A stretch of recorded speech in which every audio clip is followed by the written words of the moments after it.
Добар ден, криптоентузијасти. Денеска ќе имаме видео за вести во кое што ќе поразговараме за новите случувања во криптосферата, нормално.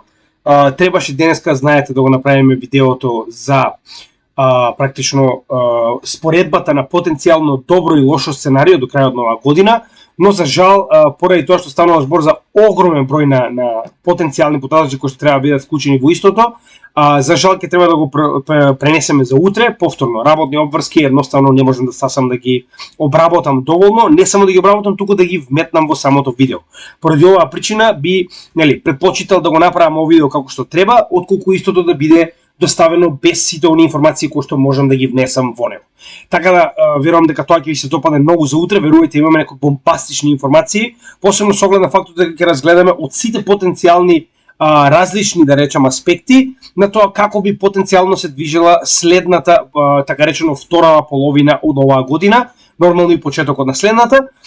Единствено што сме сигурни е после халвингот на биткоин очекуваме добар пораст на пазарите.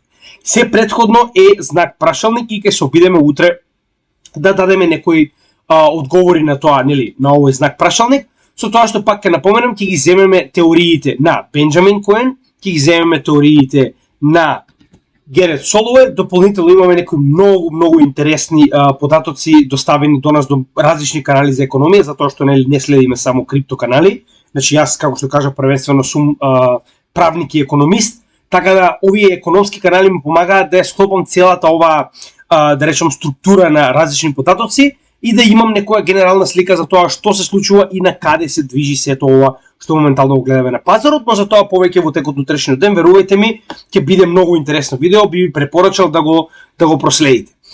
Сега, значи, вака, денеска, иако видеото е главно за вести, би сакал прво да напоменам 4, така речено, главни стравови кои што се случуваат моментално, а поголемиот дел на населението и понатаму не обрнува никакво внимание.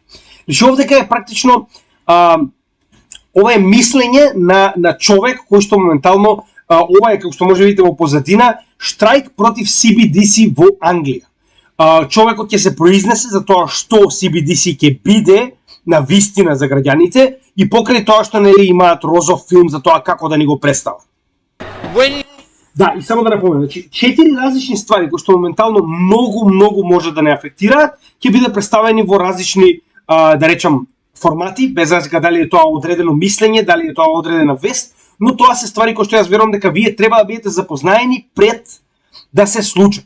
Пред да продолжиме нормално, да не заборавам, уште еднаш посебно благодарам, значи Дарко Јошев, Бобан Досев, Иле Кучишки и Никола Котели, се на вистина до сега секоја чест момци. Значи, ако сум ја гемиџија, тогаш и вас ве сметам за гемиџи, заслужено.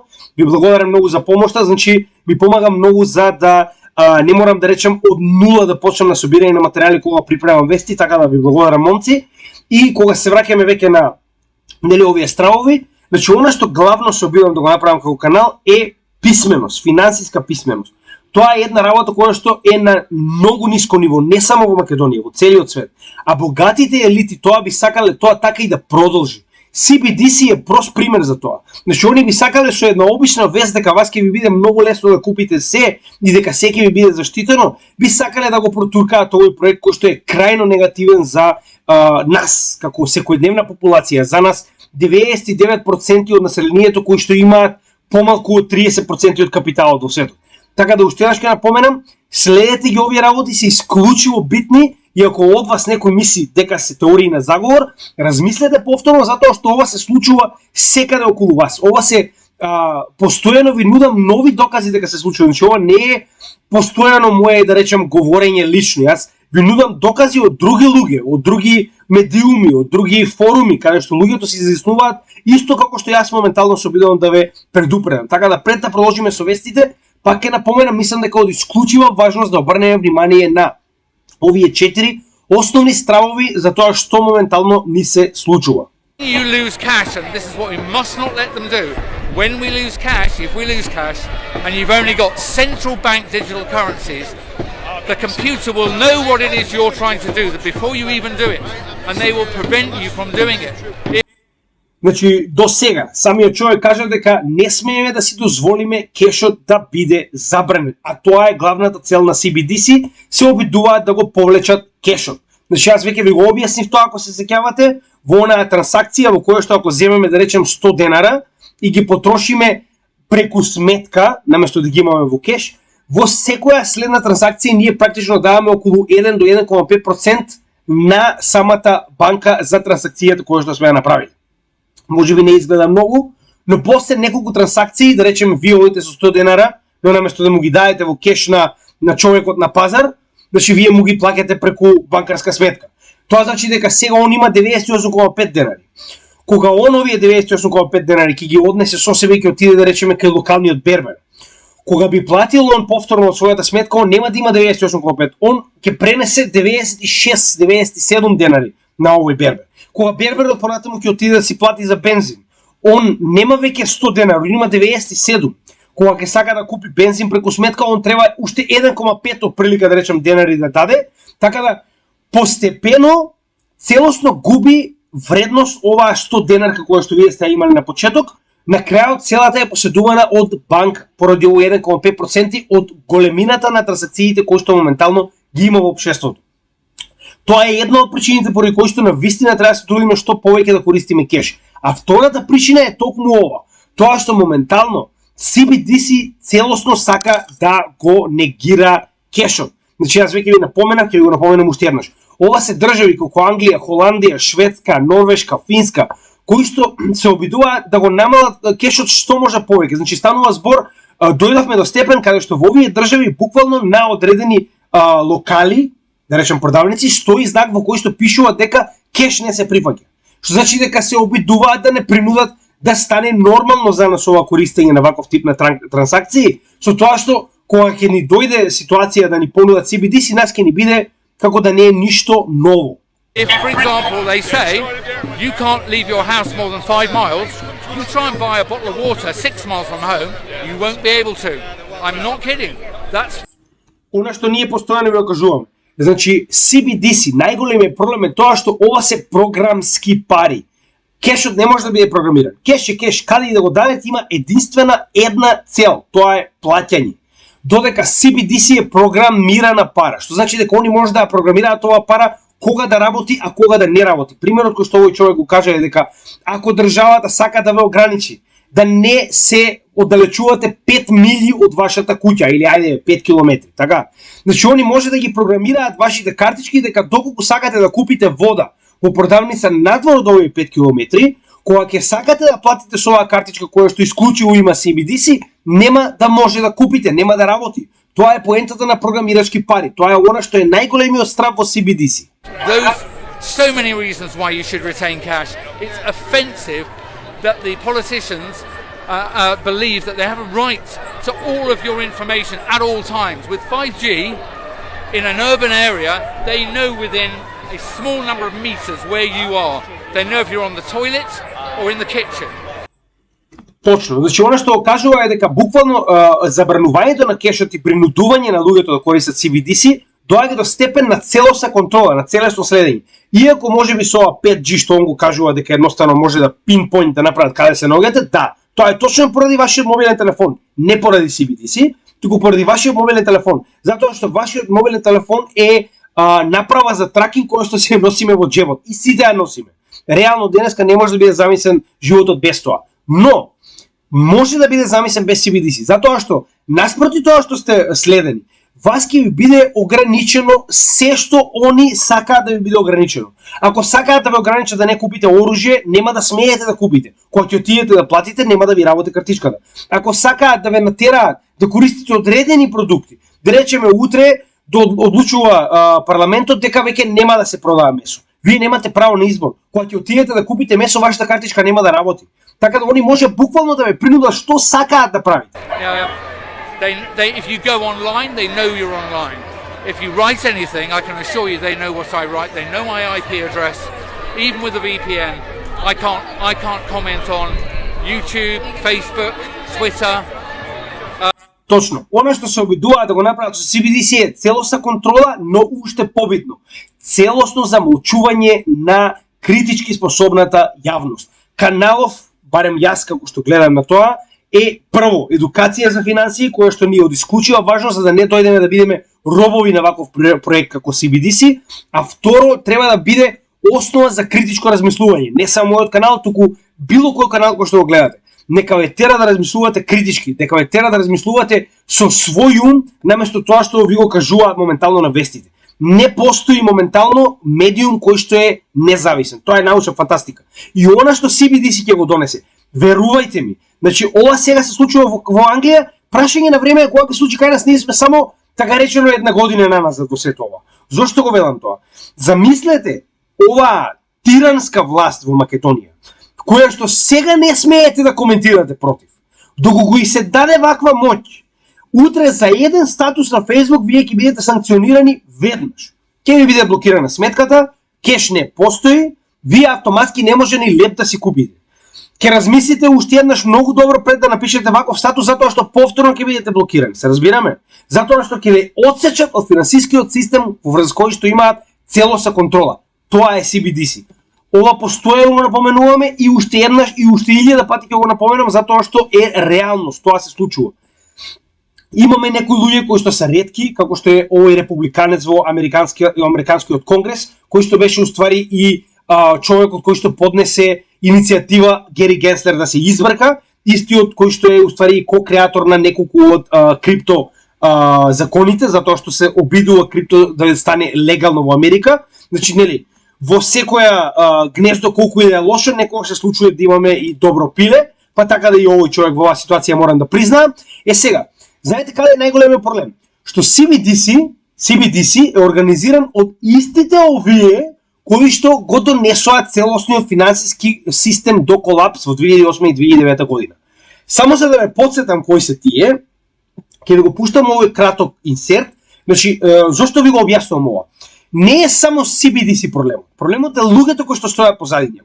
Они ќе се обидуваат да ви кажат како CBDC многу позитивно ќе се одрази, затоа што многу побрзо ќе може да ви достави, не знам, социјална помош, ќе ви биде инстантно доставена. Нема да мора да чекате, нема веќе чекање за трансакција, не знам, глупости. Зошто го велам ова?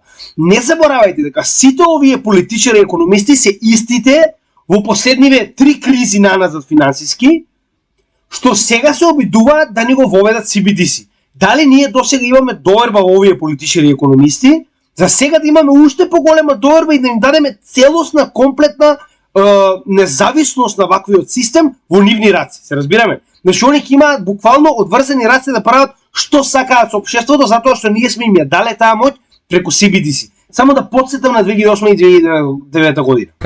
Citigroup and Chase, controlled by the Rothschild. Значи ова се Bank of America, Citibank Group и Chase and Morgan.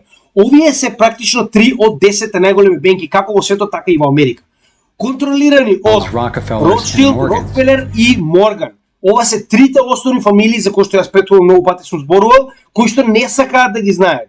Значи овие фамилии биле пресрекни ако вие знаете кои се, не знам, Кардашијан и не знам Джастин Бибер, но би биле уште повеќе срекни ако немате појма кои се они, затоа што ова е тој 1% од луѓе кои што поседуваат се на светот. Сакале ви или не, тоа е реалност. Дали ви звучи како теорија на заговор, тоа останува на вас. Но ако не се свестиме наскоро, овие ќе има уште поголема контрола над нас. Ова ќе биде представено преку целосно консолидирање на банкарскиот систем. Што значи дека нив повеќе им одговара да има 10 мегабанки отколку 3000 банки во Америка, како што е сега моментално случајот. Така да погледнете што направиле од 2008-2009, а понатаму ќе поразговараме за остатокот. Were bundling and trading bad loans that they knew would eventually fail. It's like putting rotten oranges in a box and selling them as grade AAA. The bundlers. Значи ова навистина е комплицирано и не можеме да го објасниме со едно кратко видео, но поентата е дека она што моментално го предизвика колапсот во 2008-2009 година станува збор за така речени бандл, би било така речено сноп на одредени финансиски инструменти кои што овие банки знаеле дека се крајно негативни, крајно неуспешни и знаеле дека истите нема да можат да опстојат долго. Со тоа што ваквото продавање на некој начин се оттарасиле од ваквиот терет, со продавање на истите маскирајќи ги дека се многу добри финансиски продукти, а нормално знаете и сами дека кога одредено име како Bank of America, Citibank и останатите, кои што се најголеми во Америка и во светот, би ви понудиле одреден продукт, вие нормално поради самото име би сметале дека тој продукт е навистина некој на кој што може да рачунате. Of the debt knew it was only a matter of time before someone would open that box and see that the content was worthless. Значи, оно што се обидуваат да кажете, дека со ваквото тарасување од овие долгови кои што они моментално ги имаат, не се долгови, туку се на некој начин различен тип на финансиски инструменти, за кои што сега нема да објаснуваме затоа што е премногу комплицирано. Идејата е дека во првиот момент кога некој навистина ви погледнал што е тоа што го купува од овие банки кои што му го представуваат како одлично, би сватил дека станува збор за крајно негативно одразување на неговото портфолио со оглед на фактот дека ова се неуспешни инструменти, ова се инструменти кои што праќање на време кога целосно ќе колабираат и ќе изгубат вредност. Since they were the ones who packed the boxes in the first place. When the rotten oranges, what we hear about as unsound loans, derivatives, and credit default swaps, were finally discovered, everyone was impacted. People lost their homes, their jobs, their businesses, and their retirements. Значи, моментот кога, ако може би сте огледали оној филм The Great Short, како и да е, значи, тоа е детално објаснување на оваа криза и како луѓето кои што конечно сватиле дека ова е буквално една огромна количина на ваков тип на неуспешни финансиски инструменти, го искористуваат тоа да направат најголем шорт во животот. Значи, ова се легален шорт кој што е направен од многу искусни економисти, кои што ден денеска се баснословно богати поради тоа што успеале да сватат дека овие инструменти се крајно негативни, предизвикувајќи целосен колапс на огромен број на компании, луѓе ги губат своите работни места, и се тоа резултирало со крајно негативна последица не само во Америка, туку во целиот свет, односно онаа рецесија и финансиска криза која што добивме во 2008-2009 година, која што кулминираше со огромен број на банки кои што пропаднаа. Meanwhile, the biggest banks who created the problem in the first place were the ones who got bailed out. Why is that? Не заборавајте дека сите овие кои што го предизвикаа ова, значи до ден денеска се уште постојат и целосно беа исплатени нивните долгови во ова што моментално го направи. Целосно. Значи и тоа Обама, нели, овој демократов, значи он го направи тоа во 2008-2009 година за да не колабира целиот систем, државата се задолжи и ги исплати долговите на овие големи банки. Не на овие големи банки, туку на Why would the Federal Reserve give trillions to the banks even though the majority of Americans were against bailing them out? Значи погледнавте колку 16 трилиона се платени за бейлаут на сите овие големи практично банки. Да не забораваме дека целосниот долг на Америка е 3,5 трилиони, а 16 трилиони се дадени на овие банки за, значи како тоа може Америка да се заложи 3,5 трилиони, а банките да направат штета од 16 трилиони. И сега истите овие банки и нивни стручњаци и истите овие луѓе од Федералната резерва кои што ги испринтале овие пари да им дадат, се уствари оние кои што моментално го водат FedNow. FedNow не е практично CBDC во Америка. И сега, замислете, сега бараат уште поголема слобода. Целосна контрола над практично финансискиот систем во Америка и во светот. And why not help those most in need rather than the perpetrators of the financial collapse?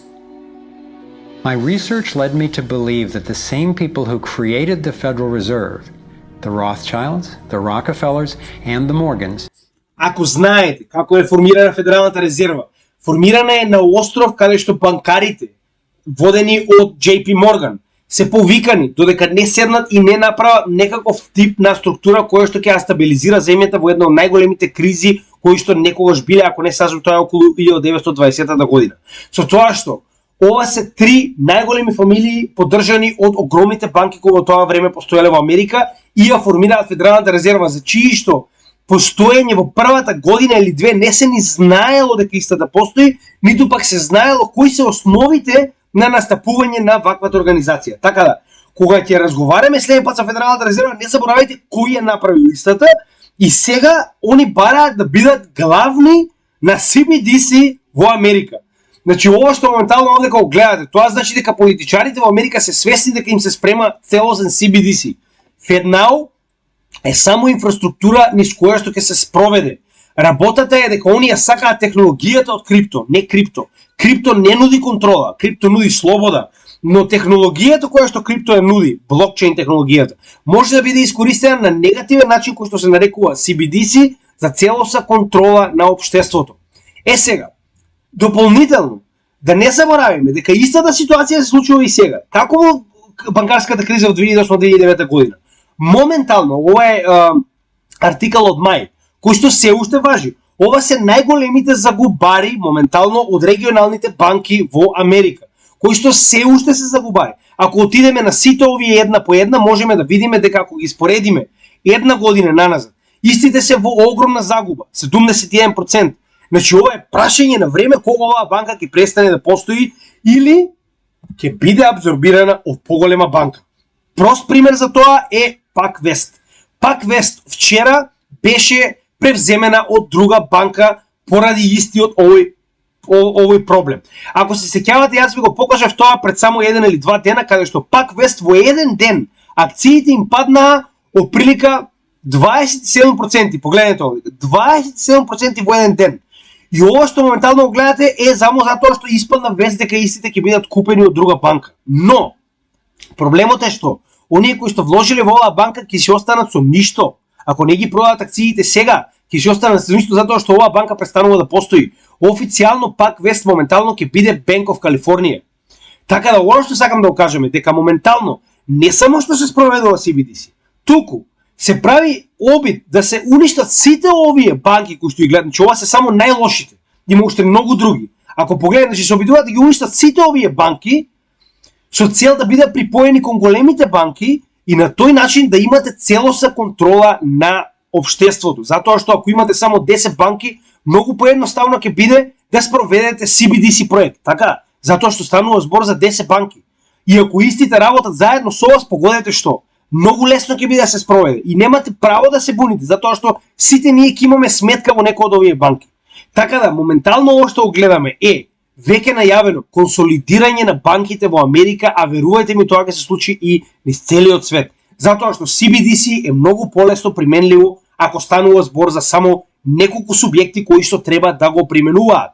Додека колку повеќе се, толку покомплицирано станува и толку потешко е за државата да го примени CBDC проектот. Кај нас на каналот има посебно видео за CBDC, аз знам дека зборувам многу долго за ова, но ова се случува многу брзо и гледајте, значи, со која брзина се случува. Значи, вие не ни знаете за FedNow, а ние на каналот веќе кажеме дека FedNow работи од прилика 10 дена веќе активно. Значи, имаме огромен број на субјекти во Америка кои што веќе го користат. FedNow е по дефиниција CBDC, може би се уште не ја користи целата онаа технологија на блокчейн, но по дефиниција представува CBDC. Моментално и Кина и Америка како две најголеми економии веќе поседуваат CBDC. Замислете што ќе се случи кога ова ќе биде на глобално ниво. Добивам коментари од типот, абе тоа ние нема да го доживееме. Само вие продолжите така да мислите, нив тоа многу им одговара. Колку помалку сме писмени финансиски, колку помалку обрнуваме внимание на ова, толку повеќе се забрзуваат овие работи да се случат пред да се описмениме, пред да прашаме што е ова. Значи имајте го тоа опред. Втора битна работа која што сакам да напоменам. Знам дека станува збор за екстремно позитивна технологија. Иако ова не е директно поврзано сега моментално со економските појави за кои што ќе разговараме во следните два примера, сакам да ви го покажам мој пример, секоја честна котели што го нашол. Значи сакам да ви го покажам мој пример, да имате во превид што правите кога ставате одредена содржина на интернет. Јас сум најлош пример за тоа, затоа што јас никогаш не сум пазил што ставам и секогаш сум бил отворен со јазик одврзан без никаков проблем и затоа сум страдал доволно во животот, но ќе напоменам кога станува збор за нашите најблиски, посебно за нашите малечки, на вистина внимавајте што ставате на интернет. Погледнете.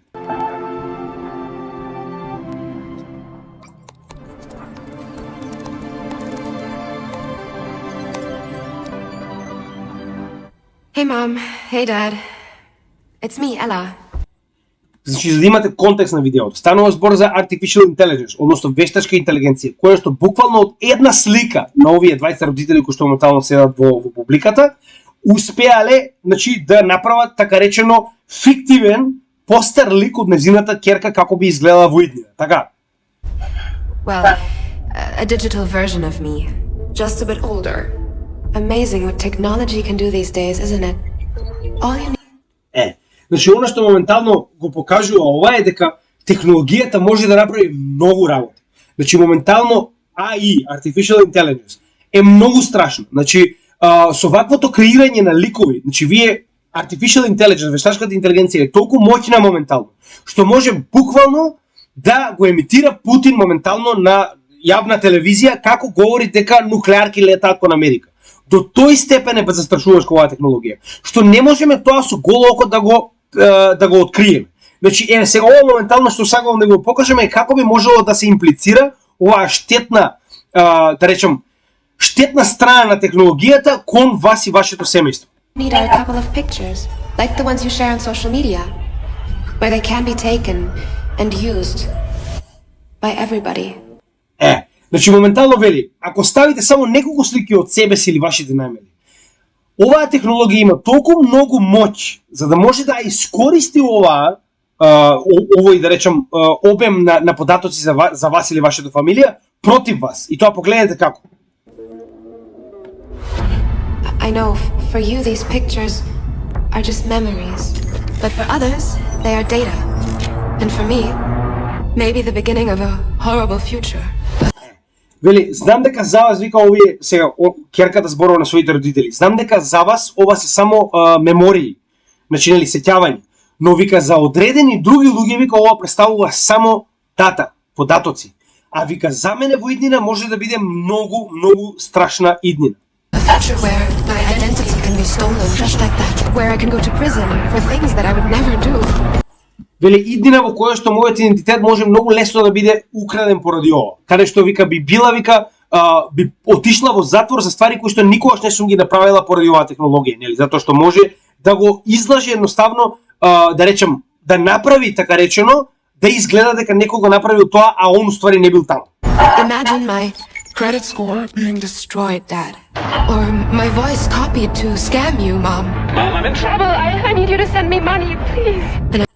Вели, замислете ви како некој почне едноставно со копирање на моите информации, како што е во оваа ситуација, нели, AI, да едноставно почне да позајмува во моје име со оглед на фактот дека може да ме имитира мене. Или вели, замислете ви како Artificial Intelligence, а многу е едноставно да се направи, би можела да прати ваква порака на мајки и од типот те молам прати ми пари во неволја. Замислете го тоа. Дали кога вашиот син или ќерка би се јавил со ваква порака, вие би размислувале дали он кога знаете дека тоа е нивниот глас, така? Толку е моќна оваа технологија. Само да ви покажам колку е застрашувачка, не велам дека не може да биде користена позитивно, но сакам да ви кажам да бидете многу предпазливи. I certainly don't want this. Ова е една од најстрашните работи, каде што може сликите од вашите деца или вас да бидат искористени во ваков тип на негативен материјал од порнографски материјал. Значи, знаете за што станува збор, нема да навлегувам повеќе, но мислам дека ова е повеќе од јасно од она што сакам да ви го представам, така да ќе ве замолам уште еднаш, имајте предвид што правите кога ги ставате вашите лични податоци на интернет. Не велам да не го правите тоа, само имајте во предвид. Сега, тоа беше само една неповрзана тема со првата за која што разговаравме, каде што кажавме дека CBDC е многу лош, каде што кажавме дека банките моментално работат на окрупнување во светот, кои што ќе бидат позади овој CBDC, а третата работа за која што ќе поразговараме моментално е окрупнување на компаниите. Банките се еден сектор, компаниите се друг сектор, кој што исто така имаат толку многу голем ефект во светот, каде што моментално имаме корпорации од типот на BlackRock, Vanguard и Fidelity, како и останатите на овие, да речем, топ 10, кои што имаат буџет поголем од четвртата поголемина економија во светот, тоа е Јапонија. Значи, BlackRock официјално има поголем буџет од Јапонија. Замислете, BlackRock е корпорација, Јапонија е држава која што има повеќе од 100 милиона жители. Замислете, BlackRock има поголем буџет од Јапонија. Значи, уште еден пример дека корпорациите не знаат граници. Ова што моментално ќе го видите е прилог за Aramco. Aramco представува најголемата компанија која што произведува нафтени деривати. А тоа е компанија која што е директно посетувана од ројалната фамилија во Саудиска Арабија. The CEO of the world's largest oil company has just joined BlackRock. Let me explain to you what this means. BlackRock is an asset management firm and they own over $9 trillion worth of assets. And now Amin Значи, моментално CEO, односно ова е нели главната централна улога на практично на овој лик во оваа компанија која што одлучува, што го има последниот збор, се приклучува на BlackRock. Со тоа, значи Aramco е најголемиот производител на нафтени деривати и лидер во картелот наречен ОПЕК, каде што се одлучува за цените на горивата во светот.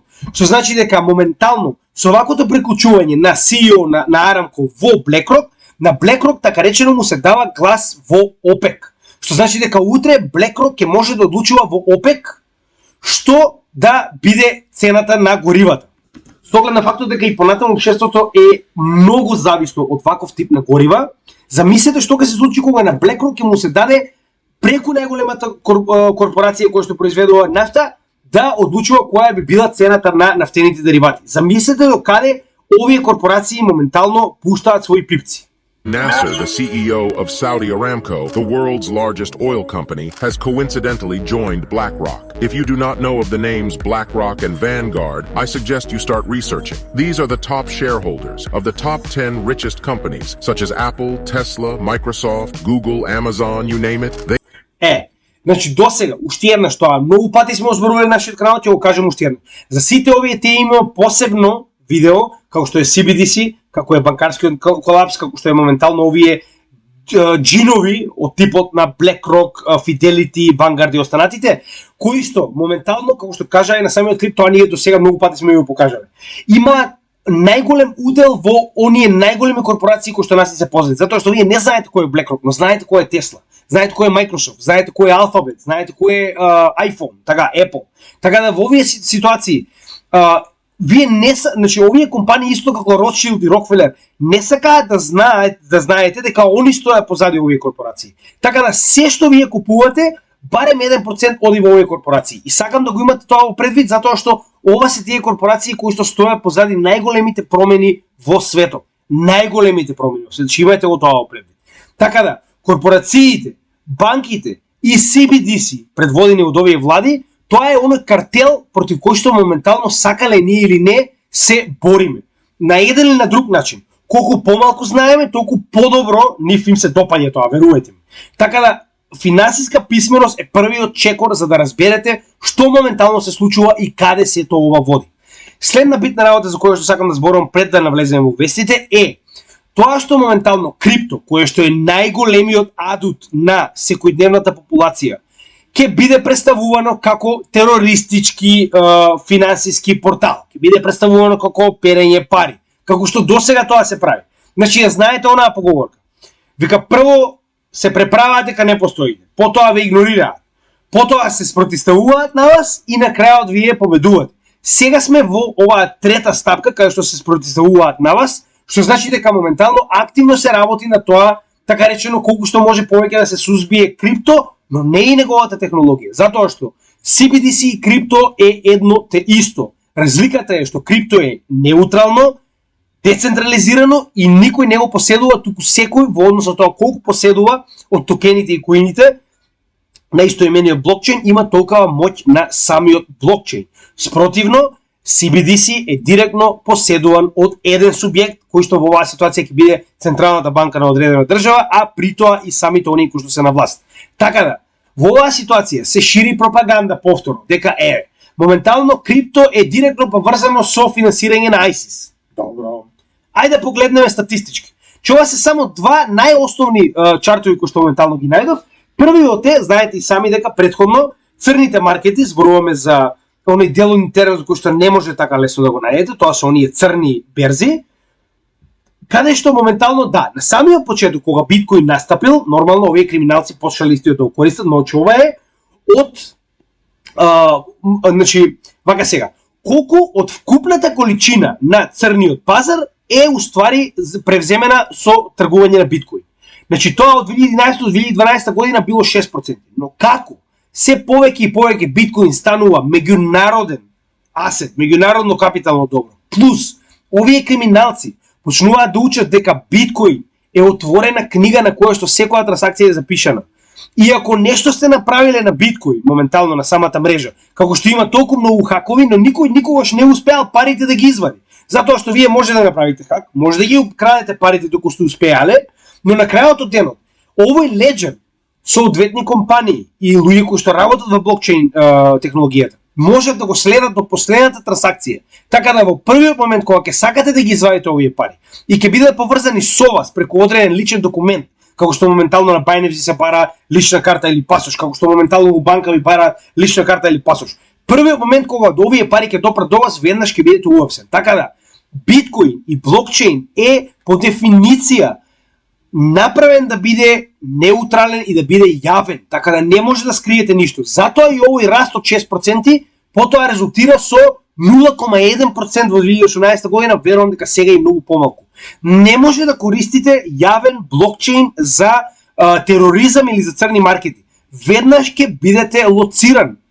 Втора работа, моментално од целокупниот маркет кап, колку во 2018-2020 година од целокупниот маркет кап на крипто бил користен за криминал. Во просек од 0,5 до 2%. Еве, ќе речеме дека е 1%. Така, еве, само заради чиста математика, да речеме дека во просек 1% од целокупниот маркет кап на крипто се користи за криминални действија. Тоа е оприлика негде околу 10 билиона долари. Така, значи, дури ако погледнеме моментално маркет капот кој што е 1,1 трилион, тоа е на оприлика повторно 1%. Негде би бил 1,2 билиона. Така, значи 1,2 билиони, ако ги споредиме со големината на некои од најголемите организирани криминални, да речам, криминални организации, картелите и мафијата, така, значи, how wealthy is the Mexican cartels? Значи, заедно, моментално, поседуваат повеќе од 500 билиона, така, а они сакаат да кажат дека е значи 10 билиона, така, 10 билиона во просек на годишно ниво, а картелите поседуваат, значи моментално поседуваат 500 билиона, се разбираме? Значи замислете колку мал дел од ова, дури ако целиот, значи пазете, ова е ако целиот криминален, да речем, криминално дејство, картелите го прават во криптовалути. Повторно не би било практично нешто повеќе од 10% од вкупната количина во оваа ситуација на парите кои што ги поседуваат картелите, така. Значи би било прилика нешто повеќе од 10%, така. Сега, пазете го сега ова.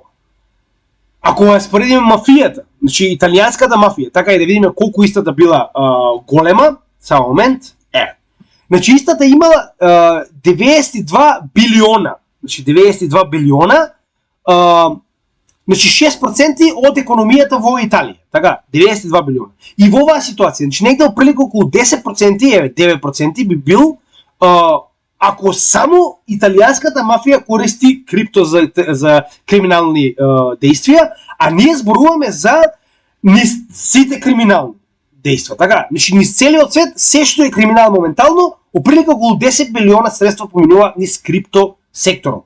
Оно што сакам да ве прашам кога размислувате критички, ако само 10 билиона се во крипто, каде се останатите 490 билиона?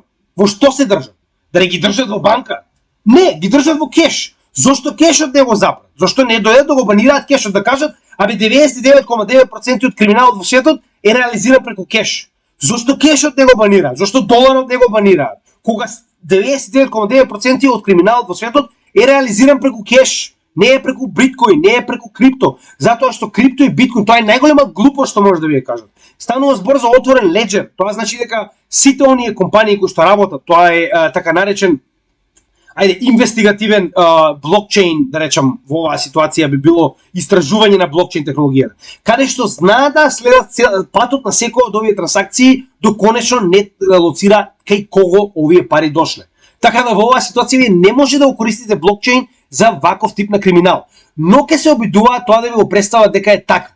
Така да имајте го тоа во предвид. Значи, наскоро ќе има многу голема фама околу тоа дека крипто се користи само за криминал. Секогаш одете со ваши истражувања. Дури ја што ви го кажувам ова, не го зимајте директно како доказ, направете сопствено истражување. Погледнете што моментално надвор има како наука во однос со криптовалутите и пробајте да научите затоа што не може да верувате на овие што ги представив сега, кои што се обидуваат постојано да ве завладеат. Значи нема тука прашање. Се обидуваат што може повеќе да ги запрат вашите права. И за тоа да биде уште појасно, во ова клипче станува збор за моќта на блокчейн технологијата и незината моќ на оваа технологија да направи токенизација. Односно, ако сте гледале клипче од Лери Финк, он не е толку загреан за недецентрализирани проекти кои што не може да ги контролира. Он е загреан за блокчейн технологијата која што ќе може да му донесе многу полесно владење на сите овие компании кои што ги контролира преку BlackRock. Зошто? Токенизација. Погледнете. We could tokenize this hotel. So we could put 1 million tokens that represent this hotel. Then 1 million people could go own a token, and this is all also publicly available on the blockchain. So you could go to, a marketplace online, buy a piece of this hotel. Now this hotel... Значи токенизација, без разлика дали е на компанија, без разлика дали е во оваа ситуација се зема недвижност, еден хотел, така. Токенизација може да биде направена на се, но оваа токенизација се прави на блокчейн, затоа што кога ќе биде запишено на блокчейн технологија од било кој тип, дека одредена личност поседува толку и толку делови од одреден хотел, како оваа ситуација, никој не може да го избрише, значи не постои начин како тоа да биде избришено.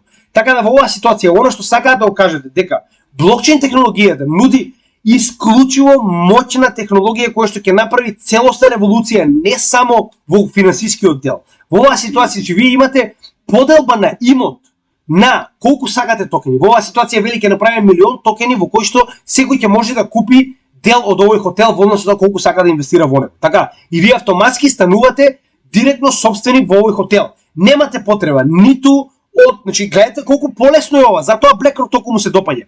Ако вие сакате да станете собственик на одреден хотел, барем дел, вие мора да купите акции, мора да имате соодветен договор, мора се тоа да биде заверено и запишено во одредени катастари.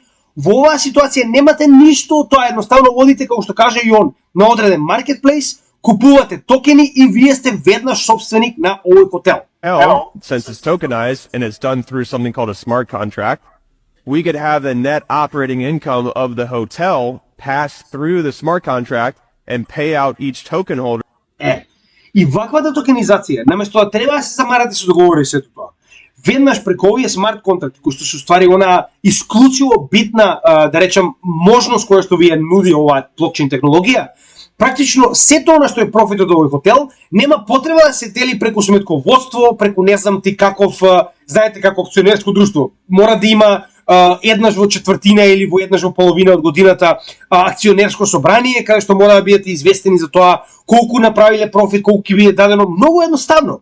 Целиот профит директно се дели на токен холдерите и добивате процент во однос на тоа колку голем процент поседувате од хотелот. Никаква документација, никакви состаноци, никакво замарање. И имате глас во однос на одлучувањето на овој хотел во однос на количината на токени кои што ја поседувате. Relative to the percentage of this hotel that they own. So it'll allow things to scale and be more efficient. And it's not just me saying that, it's the World Economic Forum. Значи, ќе дозволи се тоа да биде толку многу побрзо. Нема веќе чекање, нема нотари, нема постапки, нема гледање на адвокат, каков договор, сето тоа. Се прави се во една секунда. Купувате и вие сте собственик.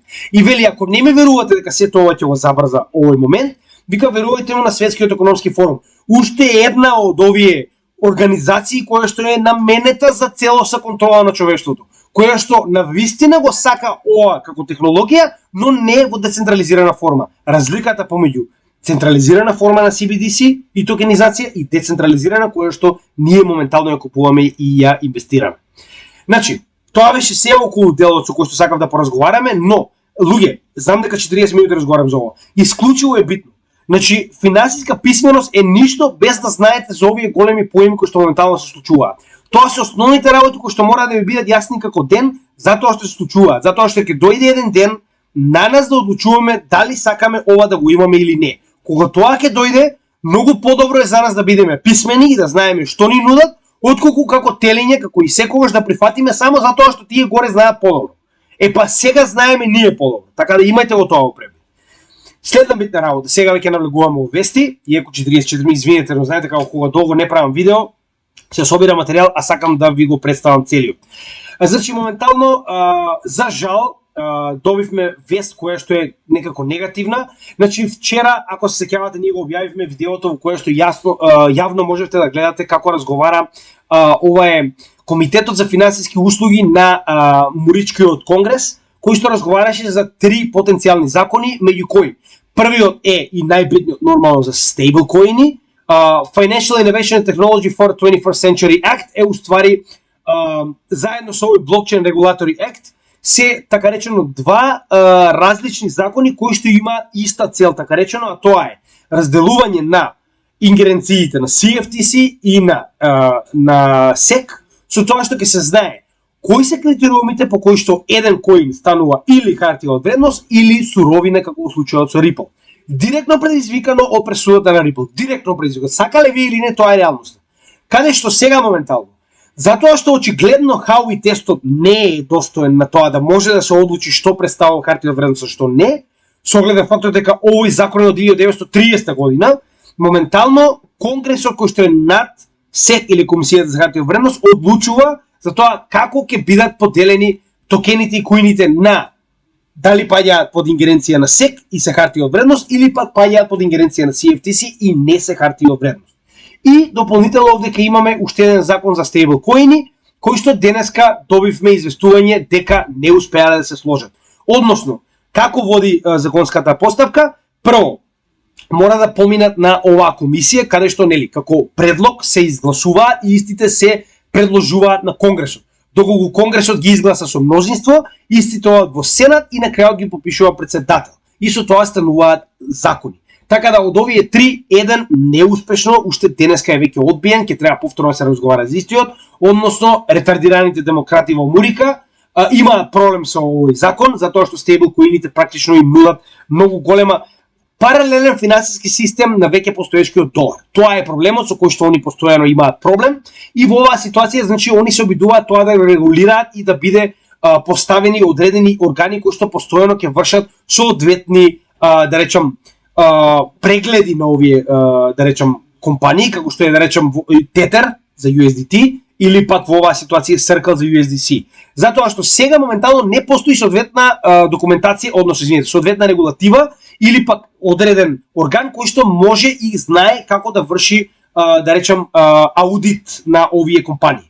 Кога ова ќе помине како закон, ќе се знае точно кои се правилата за држање на стейблкоин, како треба истите да се држат, со што може да бидат подкрепени и која е организацијата или органот кој што ќе врши контрола и како ќе го прави тоа. За жал, значи, ќе очигледно ќе почекаме и верувам дека падот моментално благ на биткоин е директно поради ова, затоа што ова е само пред 2 часа, така да тоа е нешто што морав да го споделам со вас. Сега, да не заборавиме дека истиот овој морон, затоа и кажувам, гериатрија не може да биде задолжена за револуција на следниот финансиски систем. Затоа што гериатрија треба да се отиде у пензија и да остави на помладите генерации или пак на оние кои што се способни да се адаптираат, да го следат новиот терк на блокчейн финансии. Затоа што истиот овој морон го кажа ова многу, значи во мај, вчера го кажа истото и слушате. Make money literally by making money, and they've made over $1 trillion out of thin air. They'll accuse the U.S. government of making money out of thin air. Maybe we do, but we're the U.S. government. Crypto. Значи, овој морон моментално ја признат целата, како да кажем, глупост која што моментално е овој финансиски систем. Вели, криптоброс, нормално тоа сме ние, ќе повторам уште еднаш која е поентата на овој разговор. Значи, замислете, ова е конгресмен кој што јавно пред сите призна дека Америка прави пари од воздух. Така, принта колку сака. Нема никакво покритие, тоа што ја постојано го кажувам. Тоа е финансискиот систем во кој што моментално ние живееме. Ништо поразличен од Европа, ништо поразличен од Македонија, ништо поразличен од Бангладеш, од било кој друг.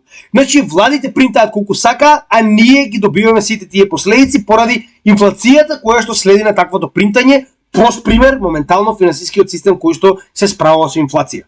Овој морон моментално кажува дека ние сме принтале пари од чист воздух.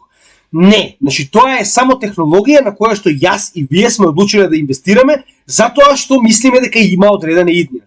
За разлика од тоа, ваквите хипокрити и ретардирани гериатрија пациенти, значи моментално активно зборуваат и се фалат како на Америка е дозволено да принта колку сака пари и никој тоа не смее да го направи затоа што они се Америка.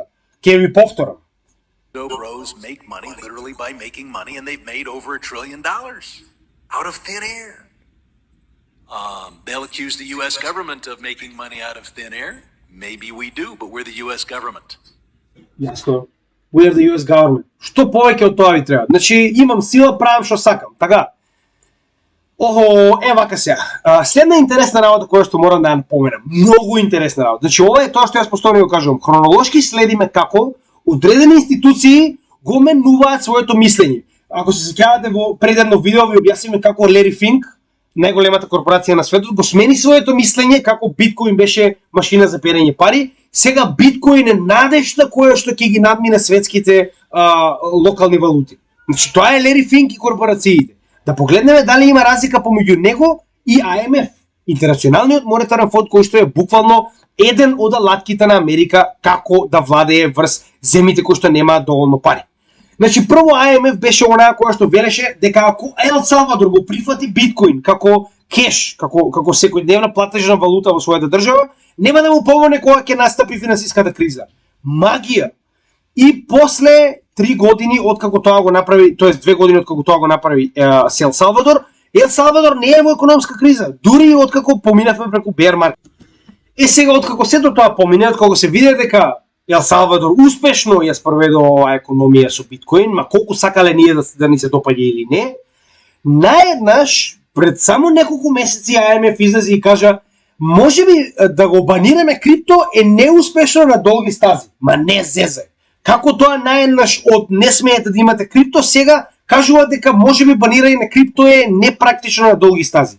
За истата таа АМФ, значи ова е 24 јули, да зборува како крипто има потреба од меѓународни полиси, односно би било така речено меѓународно утврдено право и начин на користење на крипто. Значи како се менува за само неколку години мислењето на АМФ од тоа ако земете крипто не рачунете на нашата помош, до може би крипто не може да се банира, до знаете на крипто му треба меѓународен начин како да го регулираме. Со тоа што повторно истата таа АМФ повикува дека не треба да се дозволува во државите да крипто биде користено како платежна валута, за да не ја загрози локалната платежна валута. Не е тоа дали вие сакате или не. Значи, уште еднаш ќе напоменам, за оние кои што разбираат како функционира блокчейн технологијата, за оние кои што не, погледнете нашиот канал, имате многу видеа околу тоа. Значи, блокчейн технологијата не прашува држава дали се допаѓа или не. Нема дали они сакаат или не. Јас моментално можам на било кој на светот да му пратам $10 билиона со една единствена трансакција, без при тоа никој да може да ме запре, ниту да ми побара идентификација, ниту да ми побара да платам данок, ниту па да ме праша зошто и како ги бракам тие пари. Блокчейн технологија, посебно криптовалутите ни даваат слобода која што никогаш нема да им се допаѓа ниту на овие гомнери од АМФ, ниту на било кој од владите во кои што ние живееме, без разлика дали е Малта, дали е Македонија, дали е било каде. Имајте го тоа предвид, блокчейн ви дава слобода, никој не може да ве запре. Прост пример, може моментално на интернационален аеродром, па макар и тоа да е моментално, не знам, најстрашниот амерички интернационален аеродром, така, да поминам со $10 трилиона, и никој не може дури ни да знае дека минам, затоа што немам потреба дури ни да го носам со себе, ни cold wallet-от, па дури ни фразата. Можем едноставно да запамтам оваа фраза, да поминам на аеродром и од другата страна истата да запишем на нов леџер и истите тие средства да бидат во мојот джеп.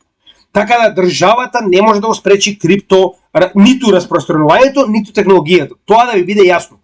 Ова што го гледате овдека е само молба. Дај да го регулираме некако да пробаме, пошто не можеме да ги контролираме. Премногу е касно веќе.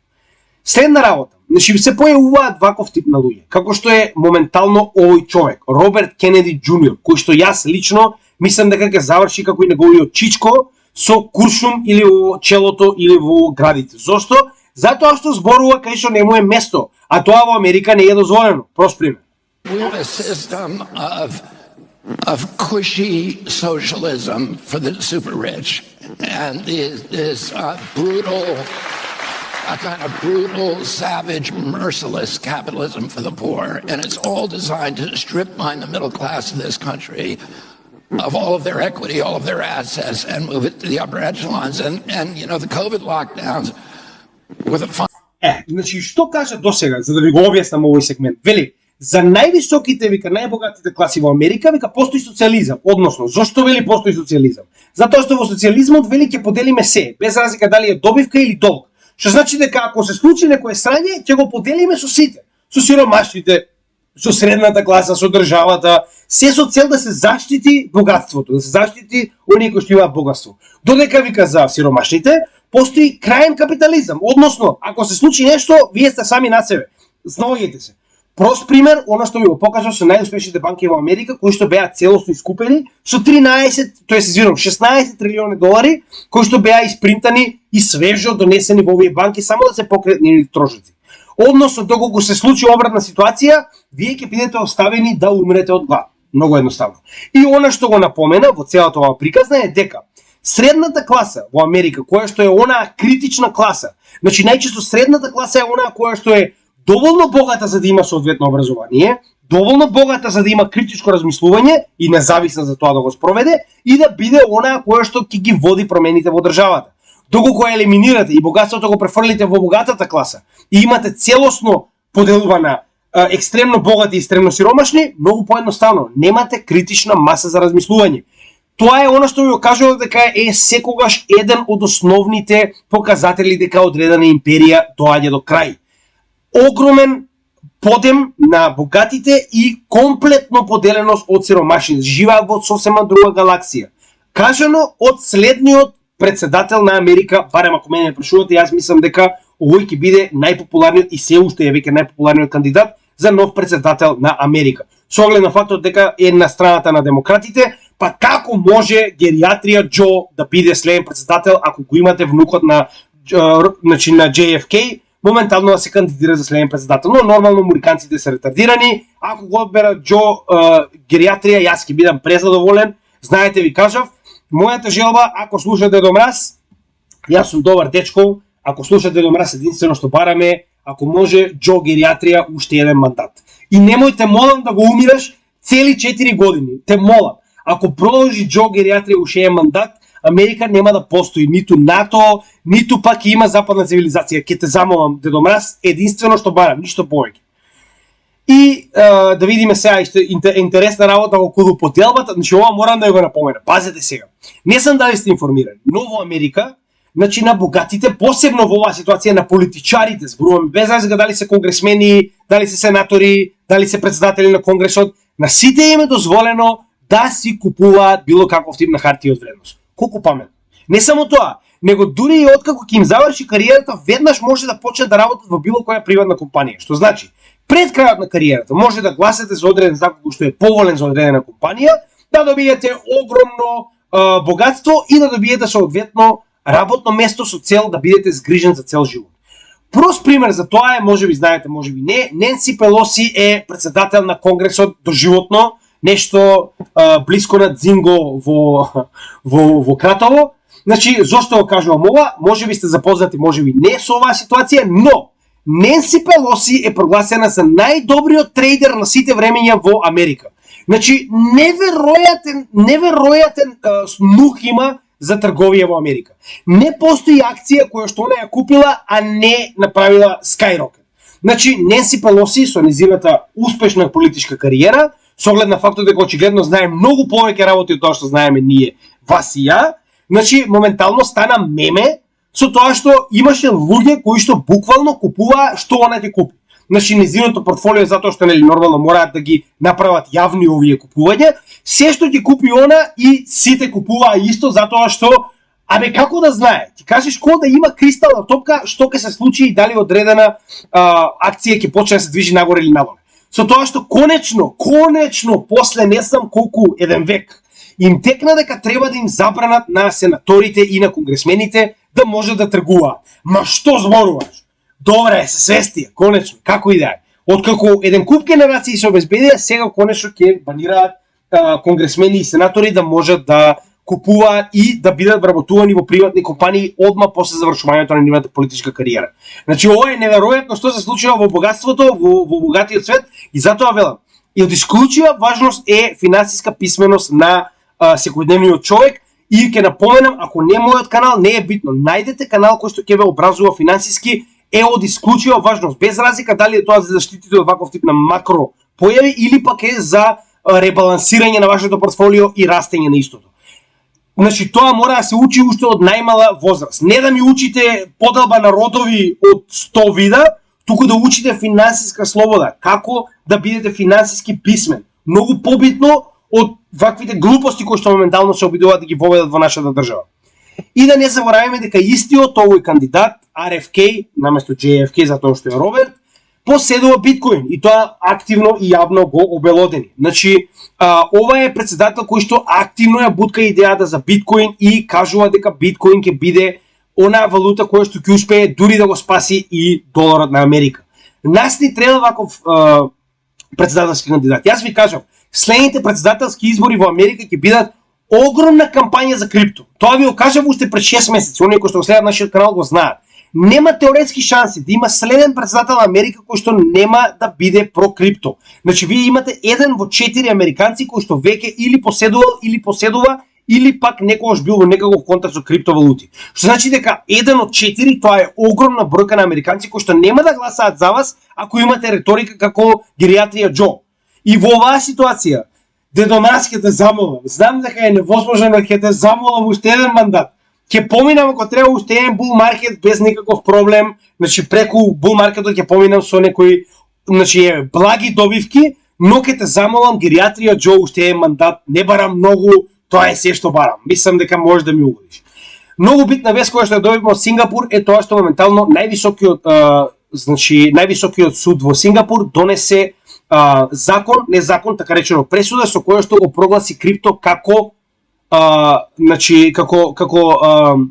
како собственост, собственост, така речено, дигитална собственост. Зошто е тоа толку битно? Значи ова е пресудата, јас ќе ја ставам во атач, му благодарам на Ивеко Чишки за пресудата, ќе ја ставам во атач доколку го сакате да прочитате, значи овдека е детално објаснето се, но битниот дел кој што мораме да го забележиме овдека е тоа што значи јасно кажува дека било кој тип на криптовалута може да биде рачунат како дигитална собственост која што има директно право оној кој што ја поседува во однос на блокчейн технологијата и walletот кој што го поседува на истата. Така да тоа е исклучива важност и ако имате некоја шанса, јас би ви напоменал да отидете да го погледнете. Сингапур е преубав. Значи јас сум бил и овде на Врвов, на овој брод, сум бил и овдека доле во овој голем парк кој што е моментално со големи метални дрва кои што имаат лајт шоу, преубаво место. Значи јас би препорачал да го видите. Ако некогаш ви се пружи шанса, немој да го пропуштите, затоа што тоа е како да дојдете на современа вселенска станица која што се уште се наоѓа на земјата.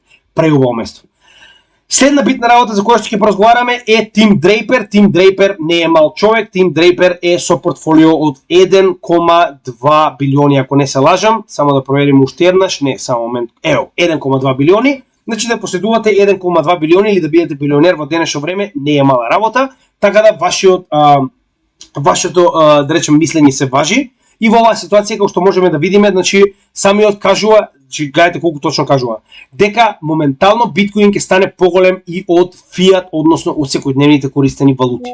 Што јас се сложувам, иако верувам дека ќе има повеќе време додека конечно тоа се случи, како и да е, она што го изјавува мене ми се допаѓа и верувам дека ја и он барем го делиме мислењето за ова.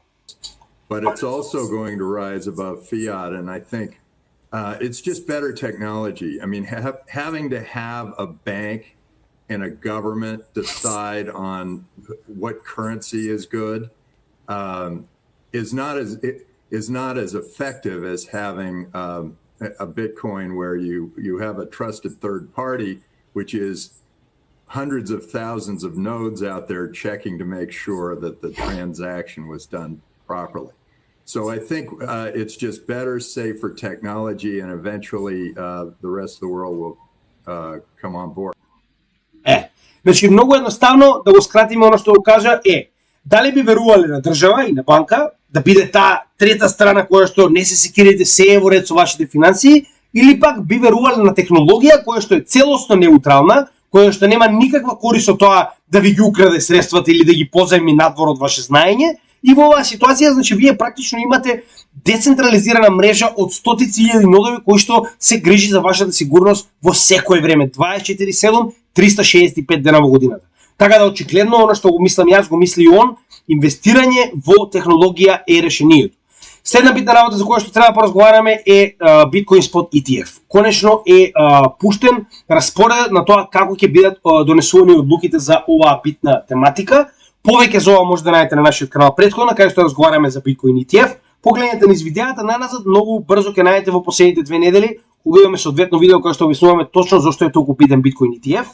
Каде што во оваа ситуација, значи гледаме дека прв е ARK на Кети Вуд, кој што е еден од најголемите верници во криптотехнологијата и во биткоин, така да се надевам дека она ќе добие прва, затоа што навистина заслужува, она е во овој сектор многу подолго за разлика од гнасите од BlackRock, како и да е. Значи битниот дел кој што мораме да го забележиме е дека сите овие моментално 4, 5, 6, 7, 8 моментално апликации се активни и се на разгледување.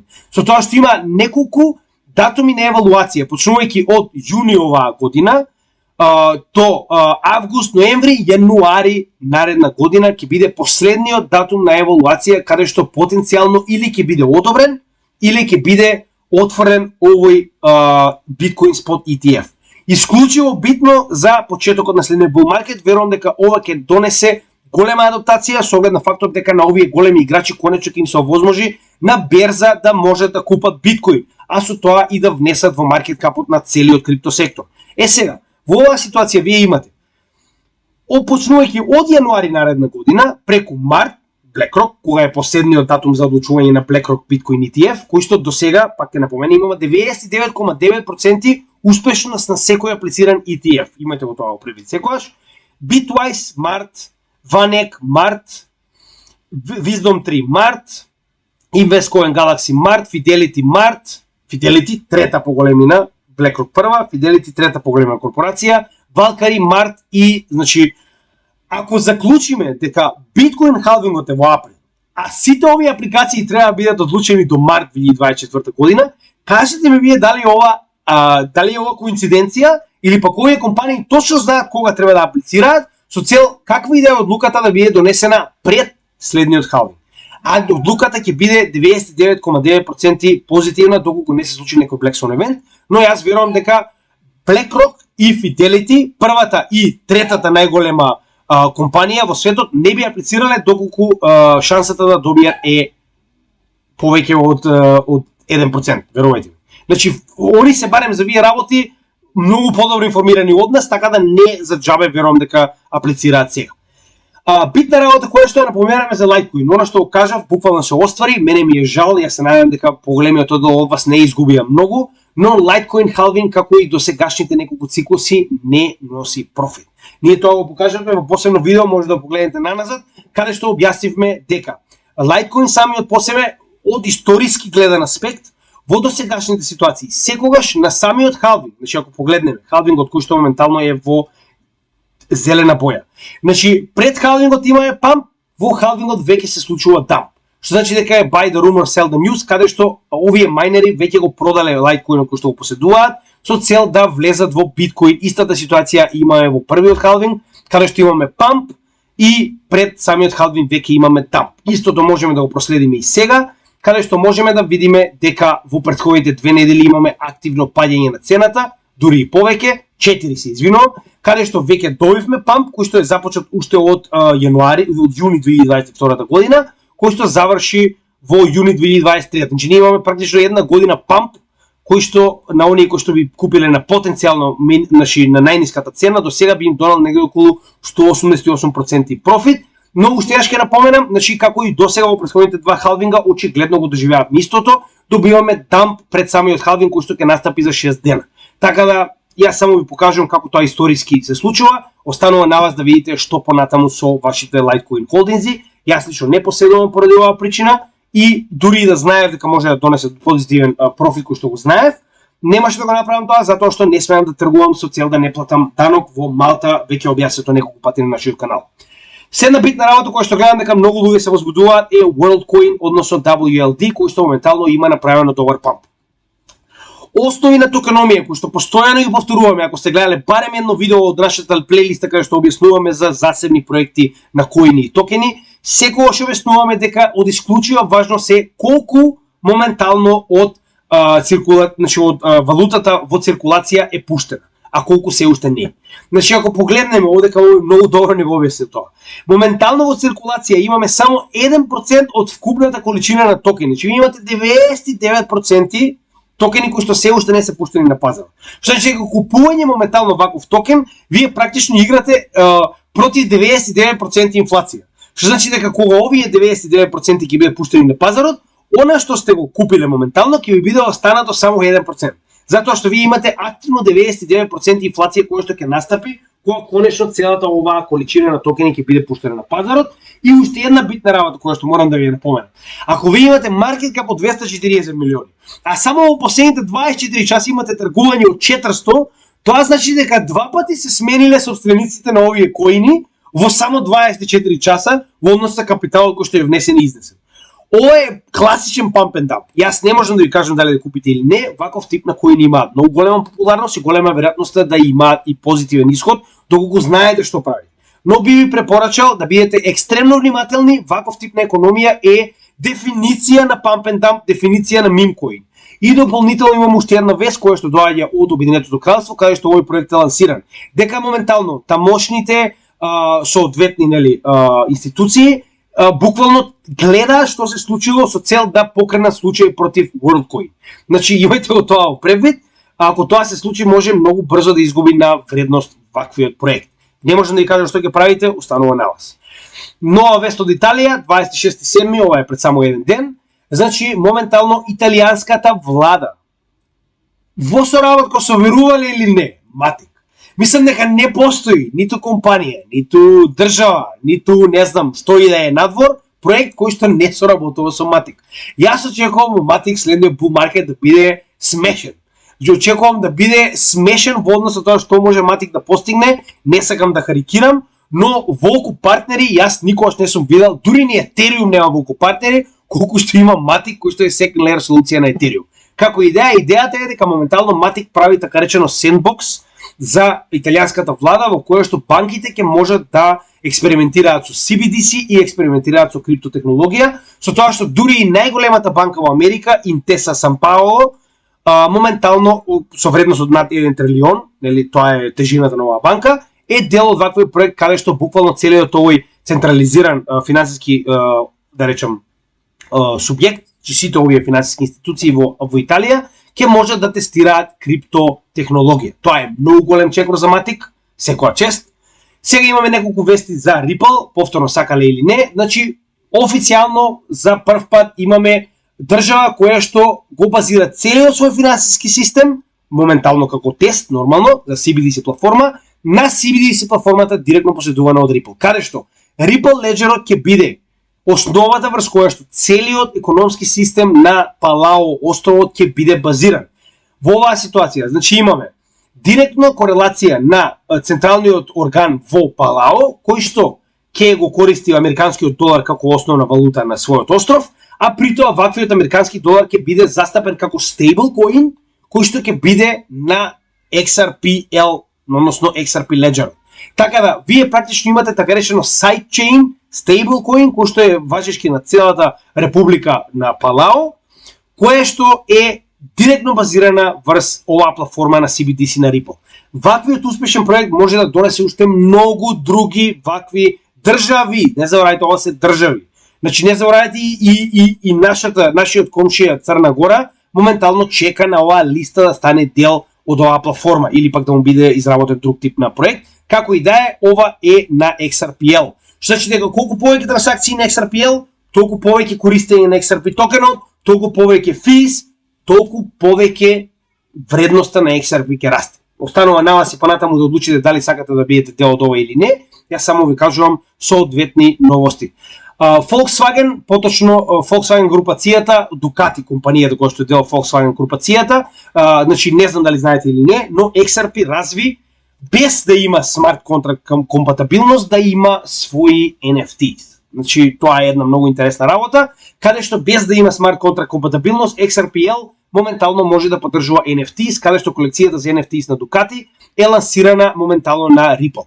Оно што ви окажуваме постојано. Значи ова било најавено уште во јули 2022 година. И отворено сите овие компании кажуваат, сега го лансираме затоа што Ripple конечно победи и има правна јасност. Ripple поседува правна јасност. Моментално сите доаѓаат да работат со Ripple поради тоа, затоа што Ripple е единствената валута која што поседува правна јасност. Вие понатаму нели игнорирајте го тоа на ваш финансиски ризик. И следна интересна работа е тоа што веќе се најавува потенцијална жалба од страна на СЕК, само да го објасниме тоа на кратко. Значи, се додека оваа жалба не биде целосно процесирана, она што е донесено како пресуда е закон. Закон. Значи дека дури и да започне оваа жалба, за која што тимот на XRP веќе е спремен.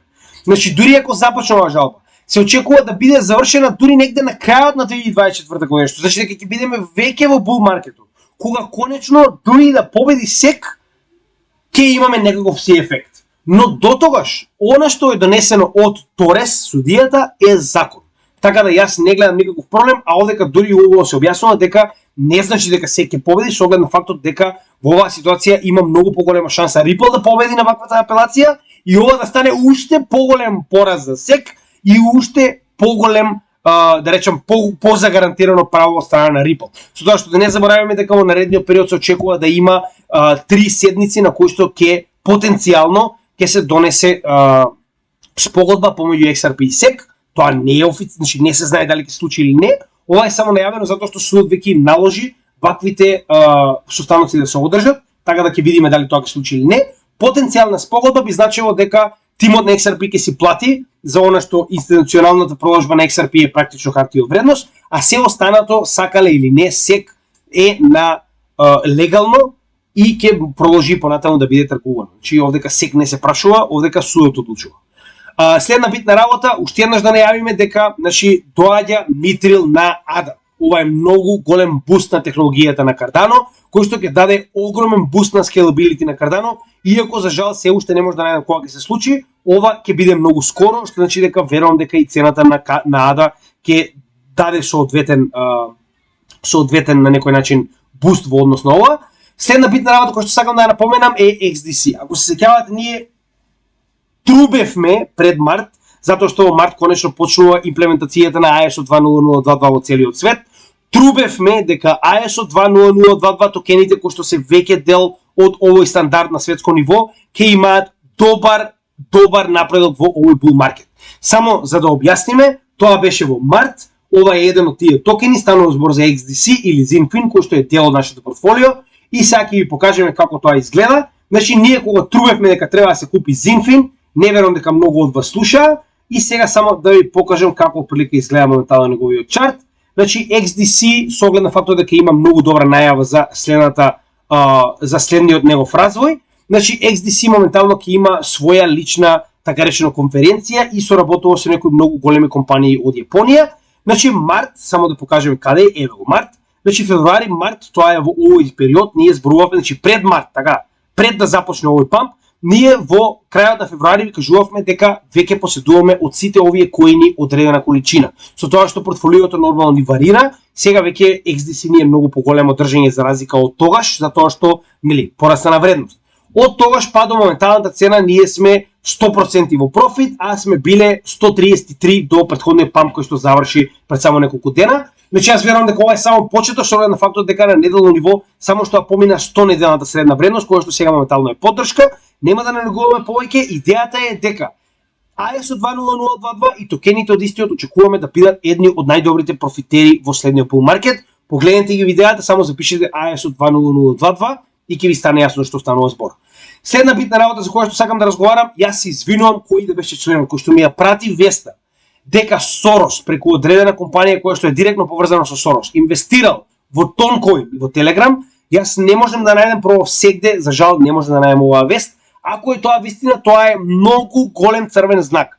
Значи Сорос со неговото корумпирање на целиот свет со оваа прозападна сераторска политика, ако стане дел од Telegram, јас лично препорачувам да испаднете веднаш, затоа што ако Telegram си дозволи Сорос да биде еден од инвеститорите, тоа значи дека прозападната расипана, како да кажам, или идеологија и политика е влезена во Telegram и можем да заборавам на неговата транспарентност. Како и да е, Toncoin моментално има нови инвеститори кои што овдека не се објавени точно кои се, но ваквите нови инвеститори ја зголемуваат цената на тон за 5%. Дали ова ќе се одрази позитивно или негативно, не знам. Ако некој успее да најде веста каде што се потврдува дека на вистина компании на Сорос инвестирале во Тон и во Телеграм, ве молам споделете веднаш под ваквото видео. Сакам да знаат луѓето кои што гледаат мојот канал, затоа што се што доаѓа од Сорос е расипано. Крај на мојот. Индонезија моментално лансира национална криптоменувачница. Зошто би лансирала национална криптоменувачница ако крипто нема иднина? Со тоа што овдека имаме некои статистички податоци, вакцирање напоредно им дава на локалните оние кои што веќе имаат така речено криптоменувачници за еден месец да го регулираат својот статус, значи веќе имаат соодветна регулатива. Значи имаме регулатива, имаме национална менувачница. Тоа значи дека Индонезија се спрема за активно користење на криптовалутите. Гледаме дека имаме огромен број на трейдабл криптовалути, 10 локални коини, тоа значи дека Индонезија е про крипто. Индонезија е доста голема земја, така да тоа е многу позитивен дел за криптосекторот. И пак ќе напоменам, 22 август, сакале ние или не, ќе биде голема бура како на крипто, така и на финансискиот сектор. Јас очекувам, значи моментално до 20 јули, официјално се поднесени 22 апликации од држави низ целиот свет кои што сакаат да станат дел од БРИКС. 22 апликации се 10% од вкупниот број на држави во светот. Со тоа што овдека не станува збор за Македонија и Црна Гора, туку станува збор за држави од типот на Саудиска Арабија, Иран, Казахстан, Алжир, Аргентина, кои што се едни од најголемите економии во светот. Така да имајте го тоа предвид. Ова е непобитно датум кој што ќе донесе нестабилност на пазарот во една или во друга насока. Јас би ви препорачал да го погледнете нашето видео кога разговараме за БРИКС пред само неколку дена и да се информирате пред да дојдеме до тој момент. Се една битна работа која што сакам да ви ја покажам се неколку чартови кои што ми се пратени од Бобан Досев, многу интересни. Ова е макроканалот кој што ние постојано го следиме, постојано го анализираме на нашиот канал и моментално гледаме дека и кои да се овие Аурелион Охајон исто така го следат истиот овој канал кој што моментално го следиме и ние. Ова е само за верификација дека и други техничари го следат истиот овој канал. Иако можеби не е поставен точно како нас, но гледаме дека и други канали го гледаат она што го гледаме и ние. Исто така станува збори за овие циклуси кои што јас се уште тврдам дека се 4 години, дека се 3,5, со тоа што овдека на 3,5 години се утврдени 3 последователни дна на пазарите, но пак оприлика доаѓа на 4 годишен циклус. Повторно овие неколку месеци не го менуваат фактот дека станува збор за веќе утврден циклус. Она што ние постојано го дробиме е дека ваквиот веќе утврден циклус ни помага при утврдувањето на тоа како да се поставиме во криптопазарот, што е многу невообичаено во финансискиот свет, затоа што финансискиот свет нема вака точно определени циклуси. Затоа уште ќе напоменам, значи ваквиот циклус кој што ние постојано го студираме е еден од основните работи во кои што мене ми помага да можам да знам како да финансирам во овој пазар. Така да овој циклус за кој што ние постојано разговараме, гледаме дека некој друг го нашол и тоа не само еден, туку повеќе, што тоа што ваквите циклуси во однос на халвинг, бул и беар маркет. И сега веќе стасуваме до последниот дел каде што ќе шпекулираме на потенцијална што потенцијално ќе биде следната цена, но тоа е многу подлабоко во криптопазарот, нема да навлегувам. Овдека гледате шпекулираат на 150-200 но со оглед на фактот дека ако погледнеме нашиот основен канал, кој што моментално горната граница дури после халвингот, дури на самиот халвинг да постигнеме врв, би било околу 464.000. Тоа не значи дека ќе се случи, но мораме да проследиме да видиме што понатаму со оглед на фактот дека имаме масовна криптоадаптација низ целиот свет. Мораме да видиме како тоа ќе се произнесе, значи нема да шпекулираме на цена. Тоа е се за денеска. Јас се извинувам што е видеото малку подолго, но тоа е кога не правиме видеа често, а се наоѓаме во сезона. Како и секогаш единствено што бараме од вас е да го препорачате нашиот материјал до останатите македонци низ светот со цел да научат нешто повеќе околу криптосветот пред да дое следниот халвинг, односно да помогнеме на што повеќе македонци да станат финансиски независни. Значи идејата е да помогнеме на македонците да не зависат од никого при одлучувањето во самите своји животи. И дополнително, ако ви се допаѓа овој материјал, лайк, шер, сабскрајб, комент слободно за да ни помогнете на YouTube алгоритмот да и понатаму го споделува нашето видео доколку ви се допаѓа нашата материја. Ви благодарам, се гледаме следното видео. Гледајте утрешниот ден, ќе гледам да го направам овој видео кој што ќе биде бомбастично, кој што ќе разговара за потенцијалните позитивни и негативни сценарија во крајот на оваа година и почетокот на следната пред самиот халвинг. Така да, јас ако сум на ваше место не би го пропуштил, ми потребни се 2 дена за да ги соберам информациите со цел да можам да направам вакво видео. Се гледаме утрешниот ден, имајте добар ден и поздрав од CryptoGaming.